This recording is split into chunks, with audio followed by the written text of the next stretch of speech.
Welcome, wanderers. If you've been enjoying our journey through the echoes from the loam, can I ask you to please leave a review, comments, likes, suggestions? It helps podcasters like me be seen and heard through the algorithm noise. Tonight we follow the footsteps of a man named Gage, paranormal investigator from GH Paranormal. He came to Hotel Kalifornia chasing a voice on a tape. What he found was something older, something watching. Welcome to the 5th floor. Gage arrived just before dusk. The hotel stood alone, sun-bleached and brittle, its bones exposed to the desert wind. A Spanish revival shell, arched windows, scorched stucco. The name California rusted into a wrought iron sign that swung like a pendulum. He parked on the gravel shoulder. No other cars, no signs of life. Just the long shadow of the building stretching towards him like a warning. He'd been there before. Not to this place specifically, but to others like it. Places that held on to things. Hotel Kalifornia had been sealed since the fire in '78. No one rebuilt. No one bought the land. But the stories kept coming. Teenagers dared each other to break in. Some didn't come back. Gage wasn't here for them. He was here for the voice on the tape. The one that simply said, 5th floor. He stepped inside and the air changed. Not colder, just seemingly more aware. And the 5th floor wasn't on the blueprints. Gage had checked. Twice. The elevator panel skipped from 4 to 6, and the stairwell ended in a rusted gate, padlocked and bolted shut. But the building was old, and old buildings have seams. He found one behind the linen chute, a narrow service stair, choked with dust and the smell of scorched wood. He climbed slowly, counting each step, 42 in total. And at the top, a door, no number, just a brass handle, tarnished green with time. The recorder in his pocket crackled, and then hissed. And then a voice came through. They're here. Not a whisper or a growl, it was somewhere in between the two. Gage pressed his back to the wall and waited. Nothing happened. Cautiously, he opened the door. He walked slowly, boots muffled on the threadbare carpet.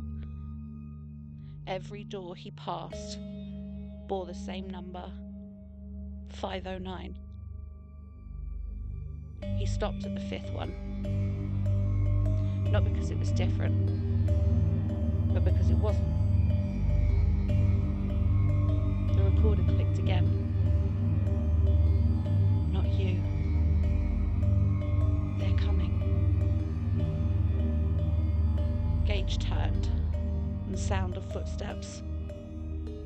He stepped back into the shadows, and the door at the end of the hall creaked open. And teenagers walked in. They came in laughing. 5 of them. 4 boys, 1 girl. All of them young enough to believe they were invincible, and old enough to know better.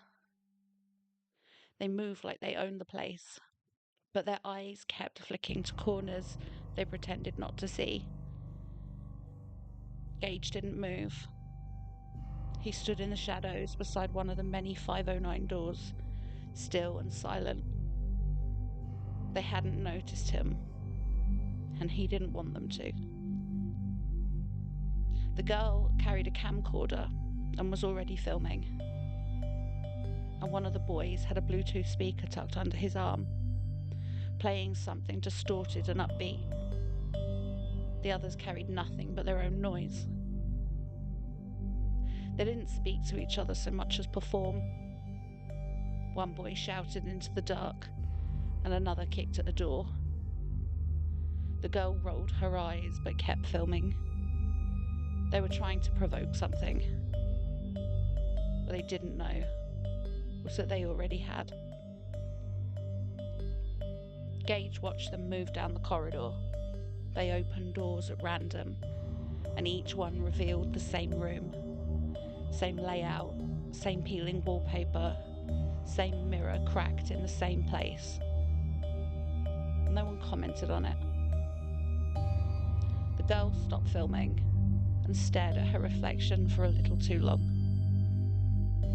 She turned the camera off and slipped it into her bag. One of the boys tried to leave. He turned back toward the stairwell, but the door was gone. He didn't say anything, he just stood there, blinking, before rejoining the group. Gage felt the shift before he understood it. The building had made a choice, and it wasn't him that it wanted. He reached into his coat and checked the recorder. The screen was blank, but the tape was still turning. He rewound it by instinct and pressed play. A voice, but not his. 5, it said. And then after a pause, stay. The teenagers had stopped opening doors. They stood in the hallway now, uncertain. The girl touched the wall beside her, and her fingers came away wet. She wiped them on her jeans without looking, and the boy with the speaker turned it off, though no one had asked him to. Gage stepped back deeper into the shadows, not wanting to be seen, not by them, not by whatever was watching them. He raised the recorder again. "What do you want?" he whispered, and the answer came immediately. Then he lowered the recorder, and the hallway somehow seemed longer now, the light dimmer, the air heavier. Ahead of him, one of the doors opened on its own, then another, and then another. 5 in total. The teenagers didn't scream or try to run. They just looked at each other and one by one stepped inside. Gage stayed where he was. He didn't follow. He didn't need to. The hallway was empty again. The doors had closed and the teenagers were gone. Gage stood there waiting. 1 minute, then 2, then 3. But there was nothing. He stepped forward and the carpet gave slightly underfoot, seemingly damp now though it hadn't been before. And the air was thick with something metallic. Not blood, not quite. He passed the doors, each one still marked 509, and each one silent. No light beneath the threshold, no sound, no breath. He stopped at the 5th door, the one they'd entered. He didn't open it, instead he pressed his palm to the wood, and it was warm. Not like a surface that had been warmed by sun or by steam, but warm like skin, like pulse, like something alive. He pulled his hand back and the recorder in his pocket was still running. He hadn't pressed play, it was just on, static. He held it to his ear and he listened. And a voice said, "Stay. Watch." He turned and the hallway behind him had changed again.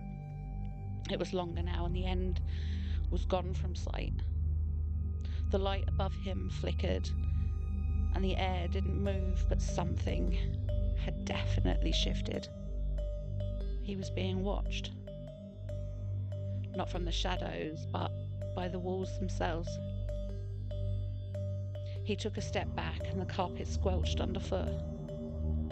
He looked down, and there were wet footprints, bare and small, leading away from the door, leading past him, leading nowhere.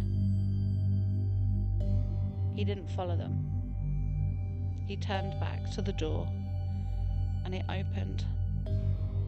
No sound, no resistance, just a slow and deliberate swing inwards. He didn't want to go in. Every part of him resisted, but he stepped forward anyway. The room was identical to the others. Same wallpaper, same mirror, same cracked glass. But the teenagers were gone. No bags, no speaker, no camcorder, no sign they'd ever have been there. Except on the bed, 5 objects arranged in a line. A shoe, a phone, a bracelet, a folded hoodie, and a single bloodless tooth. Gage didn't dare touch them. He stepped back, and the mirror caught his reflection, but it wasn't his face, it was the girl's. Her mouth hanging open, her eyes wide, her hand pressed to the glass from the other side. And then she was gone. The recorder clicked again. You brought them. Thank you. Gage turned and left the room. He didn't close the door behind him, and he didn't look back. The hallway was empty, but not the same. The doors were gone, the wallpaper had changed, and the pattern was moving like something was breathing beneath the surface. He walked faster, and the corridor stretched ahead, longer than it should be. He passed where the stairwell should have been, only to find there was wall. He kept walking, and the numbers on the doors were gone. Just blank brass plates now, polished to a mirror shine. He didn't look into them. He daren't. He passed a window that showed nothing. No sky, no street. Just black, thick and absolute. He kept walking. The carpet grew softer underfoot, then wet, and then warm. He stopped. The recorder in his pocket was silent now. He didn't check it. He turned around, and the hallway behind him was gone entirely. Just a solid wall. He stood there for a long time, and then he heard it. Not footsteps, or voices, or thumping, but breathing. And close. He didn't run, there was nowhere to run to. He pressed his hand to the wall, and it gave slightly like flesh.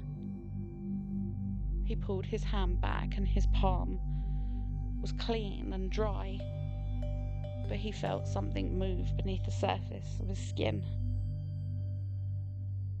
He turned again, and a door had appeared. No number, no handle, just a thin vertical slit like a mouth waiting to open. He stepped towards it, and it opened automatically. And inside was the same room, same wallpaper, same mirror, Same cracked glass.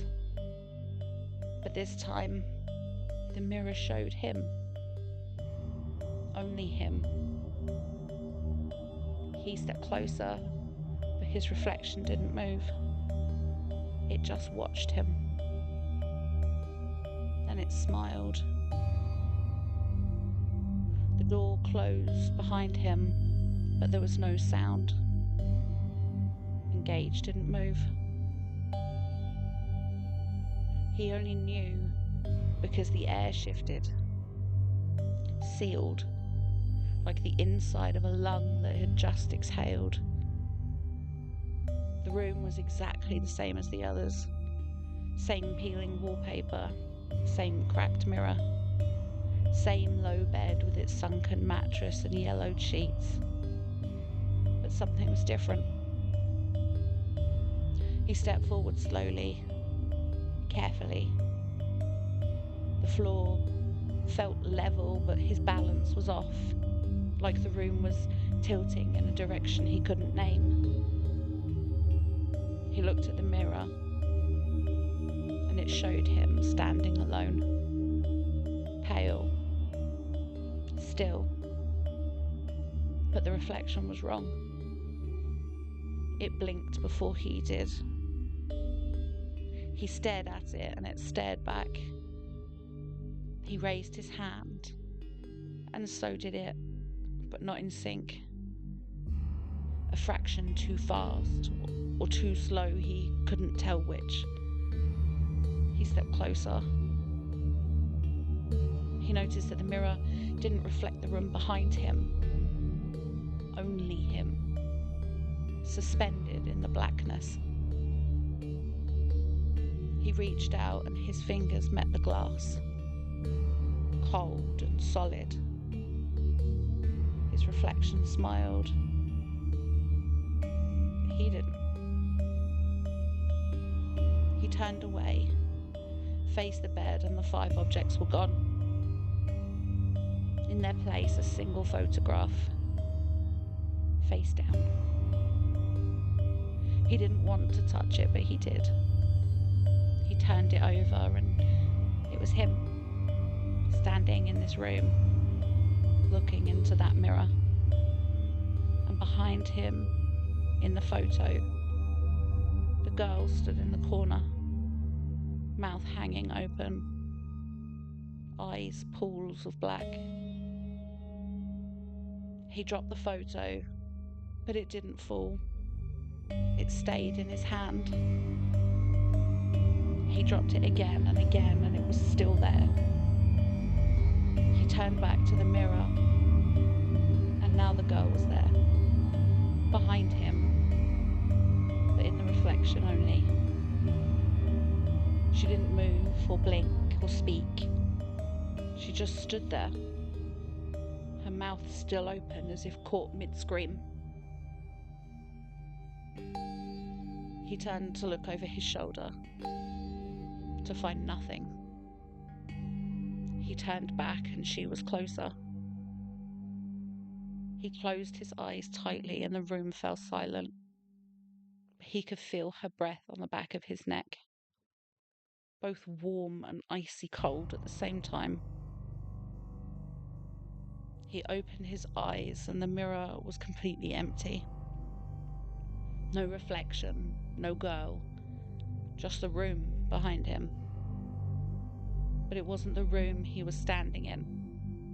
It was in the hallway. And in the hallway, 5 teenagers stood in a line, each one holding something. A shoe, a phone, a bracelet, a folded hoodie, and a single bloodless tooth. Their faces expressionless. They didn't blink, didn't breathe, they just watched him. And the mirror cracked again, a new fracture running straight down the center. Gage stepped back and the door behind him flung open, but it didn't lead out, it led in. Gage stood in the doorway, staring into the room that should have been behind him, but somehow wasn't. It was the same room again, identical in every detail to the one he had just left, and the one before that, and the one before that. Each a perfect replica of the last, as though the building had memorized a single moment and was now replaying it over and over like a scratch record that refused to move. He stepped inside. The air was still but not empty. It held a pressure, a density, as if the room were underwater or buried beneath something vast and unseen. The wallpaper with its faded floral patterns seemed to ripple slightly at the edges, though stirred by a breeze that didn't exist. The mirror on the far wall was whole again. No cracks, no distortions. Just a clean silver surface that reflected the room with surgical precision. Except for one thing. Gage wasn't in it. He stood in front of the mirror close enough to see the fine dust on the glass. The faint smudge of a handprint that didn't match his own. But the reflection showed only the room, the bed, walls, door, empty of him, as if he had ceased to exist.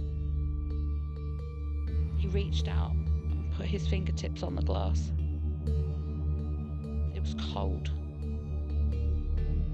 Not the cold of air conditioning or stone, but the kind of cold that felt ancient, like the bottom of a well or the inside of a crypt. It clung to his skin, numbing his fingertips, and for a moment he had the distinct, irrational fear that if he didn't pull away, the mirror would take him, draw him in cell by cell until he was nothing but a memory. The door behind him was gone. Not closed, just gone. The wall was seamless, as though the door had never existed. He turned in a slow circle, scanning the room for any sign of change, any crack in the illusion. There was nothing. Just the same bed, the same walls, the same mirror that refused to acknowledge him. He was completely alone. He could feel it now, something watching him. Not from a corner or from a shadow, but from within. As if the building had found a way inside of him. Or perhaps he had stepped too far inside it. His thoughts no longer felt like his own. They echoed strangely, though bouncing off unseen walls. He tried to remember how long he'd been here, how many rooms he'd passed through, how many times he'd seen the same cracked mirror, the same 5 objects, the same impossible hallway. But the numbers slipped through his mind like water through fingers. He sat on the edge of the bed, and it sighed beneath his weight. He looked at his hands as they were trembling. The lines between his body and the space around him had begun to blur. He closed his eyes just for a moment to steady himself. But when he opened them, he found himself standing in the hallway. And behind him, the door clicked shut. He hadn't opened it, hadn't moved. He looked down, and in his hand, the recorder, still running. He pressed stop, and it didn't respond. He let it fall, but it didn't hit the floor. The hallway stretched ahead in front of him, impossibly long, vanishing into a point that never arrived, and the doors were numbered again. 509. He walked quickly. He didn't know why, he just did. And as he passed each door, he felt the same sensation, like being counted, weighed, measured, not by eyes, but by something deeper. Gage stepped through the door that finally appeared in front of him. He didn't remember choosing to. One moment he was walking down the corridor, the next staring into a mirror, watching the teenagers holding their offerings. The hallway was suddenly back again, but not the same. It was brighter now, clean. The wallpaper restored, the carpet dry and soft beneath his boots, and the doors were all numbered properly. 501, 503, 505, but no 509 in sight. No flickering lights, no impossible geometry. It looked completely normal, but felt entirely wrong. The air smelled of lemon polish and linen, and a radio played faintly from somewhere below.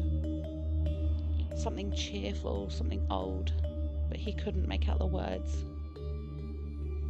He reached the stairwell, and the gate was gone. The stairs were open.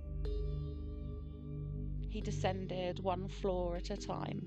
No voices, no movement, just the steady rhythm of his own footsteps and the growing certainty that he was being allowed to leave. He reached the lobby. The front doors were open. The desert wind stirred the dust across the tiles. His car was still there, parked exactly where he'd left it, and the sun was rising. He stepped outside and the air hit him like a slap. Dry and sharp, full of birdsong and distance. He stood there for a long time, just breathing, trying to remember how long he'd been inside. He opened the car door, sat down, turned the key, and the engine started, and he did not look back. Not until he reached the edge of the property. And slowly he turned his head. The hotel was gone. Not collapsed, not burned, not ruins, just never there. Open desert. He looked down at the recorder on the passenger seat and it was still running. He picked it up and pressed stop, but it didn't respond. He raised it to his ear and there was no static this time, no voice, just breathing. He turned the car around and started driving. The road stretched ahead, straight and endless, but the sun wasn't rising anymore, it was setting. And in the rearview mirror, the hotel was back, and this time, the door was already open. I'd like to take a moment, if I may, to thank all of you for participating in my competition, and especially to our winner, Gage from GH Paranormal. You'll find his TikTok linked. Please check him out, drop him a follow,